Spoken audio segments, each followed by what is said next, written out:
ओम श्री सीतारामचंद्राभ्यां नमः। श्रीमद् वाल्मीकि रामायण अरण्यकांडम सप्तषष्टितमः सर्गः यानी सर्ग 67। इस सर्ग में श्री राम और लक्ष्मण की पक्षीराज जटायु से भेंट तथा श्री राम का उन्हें गले से लगाकर रोना।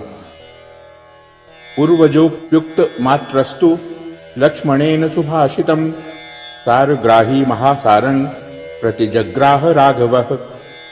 भगवान श्री रामचंद्र जी सब वस्तुओं का सार ग्रहण करने वाले हैं। अवस्था में बड़े होने पर भी उन्होंने लक्ष्मण के कहे हुए अत्यंत सार गर्भित उत्तम वचनों को सुनकर उन्हें स्वीकार किया।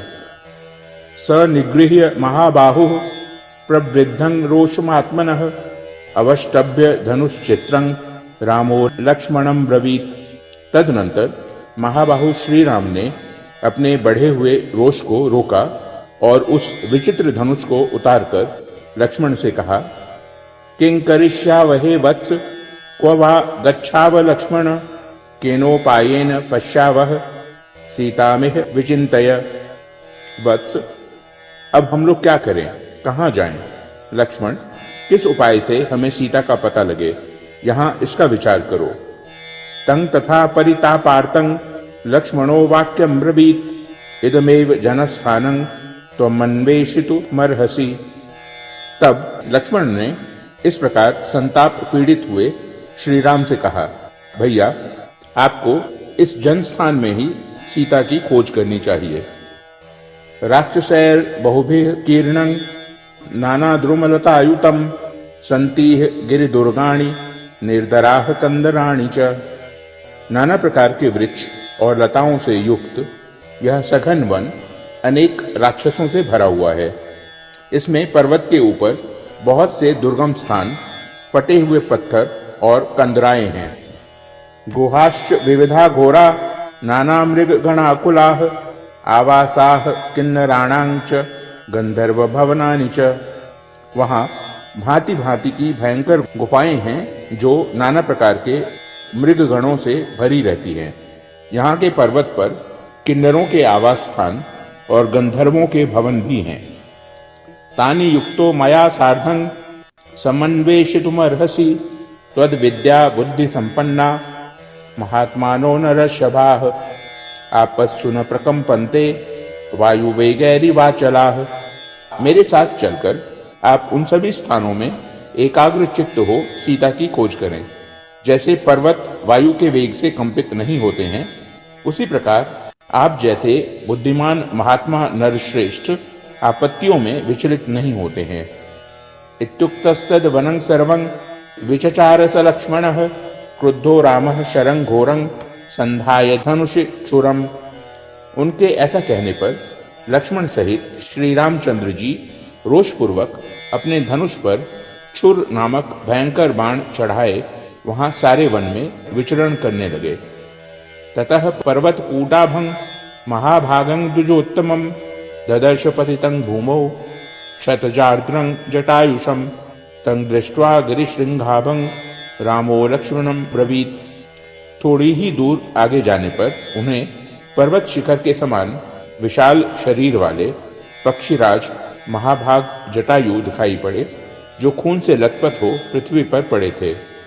पर्वत शिखर के समान प्रतीत होने वाले उन गृध्रराज को देखकर श्री राम लक्ष्मण से बोले, अनेन सीता वैदेही भक्षिता नात्र संशयः गृध्र रूपमिदं व्यक्तं रक्षो भ्रमति काननम। लक्ष्मण, यह गृध्र के रूप में अवश्य ही कोई राक्षस जान पड़ता है जो इस वन में घूमता रहता है।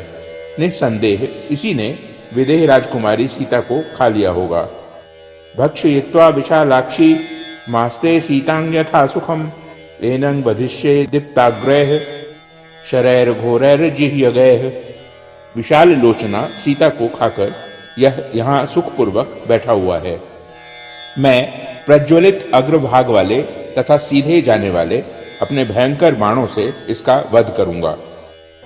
इत्युक्त्वा भयपतद द्रष्टुं संधाय धनुषि क्षुरम क्रुद्धो रामः समुद्रांतां चालयन्निव मेदिनीम्। ऐसा कहकर क्रोध में भरे हुए श्री राम धनुष पर बाण चढ़ाए समुद्र पर्यंत पृथ्वी को कंपित करते हुए उसे देखने के लिए आगे बढ़े। तंग दीन दीनया वाचा सफेनं रुधिरं वमन अभ्यभाषत पक्षी स रामं दशरथात्मजम्। इसी समय पक्षी जटायु अपने मुंह से फेन युक्त रक्त वमन करते हुए अत्यंत दीन वाणी में दशरथ नंदन श्री राम से बोले, यामोष धीमि वायुष मन्नवेशसि महावने सा देवी मम च प्राणा रावणे नो भयं हृतम। आयुष्मन, इस महान वन में तुम जिसे औषधि के समान ढूंढ रहे हो, उस देवी सीता को तथा मेरे इन प्राणों को भी रावण ने हर लिया।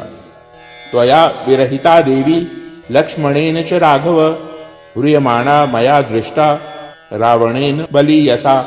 रघुनंदन, तुम्हारे और लक्ष्मण के न रहने पर महाबली रावण आया और देवी सीता को हरकर ले जाने लगा।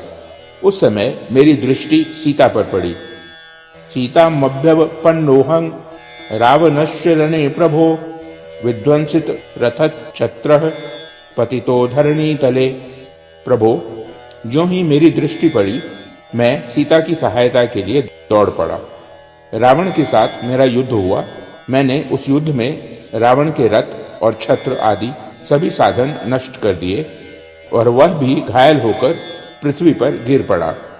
एतदस्य धनुर्भग्न मेते चास्य शरास्तथा अयमस्य रणे राम भग्नः सांग्रामिको रथः।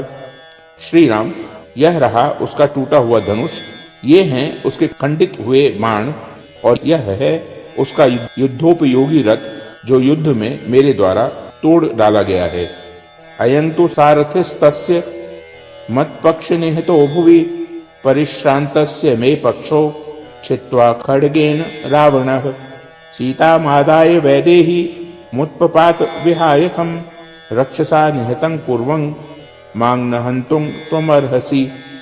यह रावण का सारथी है जिसे मैंने अपने पंखों से मार डाला था। जब मैं युद्ध करते करते थक गया तब रावण ने तलवार से मेरे दोनों पंख काट डाले और वह विदेह कुमारी सीता को लेकर आकाश में उड़ गया। मैं उस राक्षस के हाथ से पहले ही मार डाला गया हूं, अब तुम मुझे न मारो।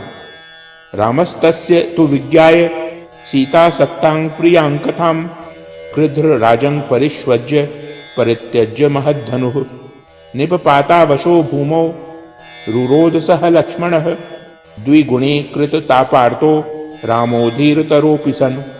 सीता से संबंध रखने वाली यह प्रिय वार्ता सुनकर श्री रामचंद्र जी ने अपना महान धनुष फेंक दिया और गृध्रराज जटायु को गले से लगाकर वे शोक से विवश हो पृथ्वी पर गिर पड़े और लक्ष्मण के साथ ही रोने लगे। अत्यंत धीर होने पर भी श्री राम ने उस समय दूने दुख का अनुभव किया। एकमेकायने कृच्छ्रे निश्वसन्तं मुहुर्मुहुः समीक्ष्य दुःखितो रामः सौमित्रीमिदं ब्रवीत। असहाय हो एकमात्र ऊर्ध्वश्वास की संकटपूर्ण अवस्था में पड़कर बारंबार लंबी सांस खींचते हुए जटायु की ओर देखकर श्री राम को बड़ा दुख हुआ।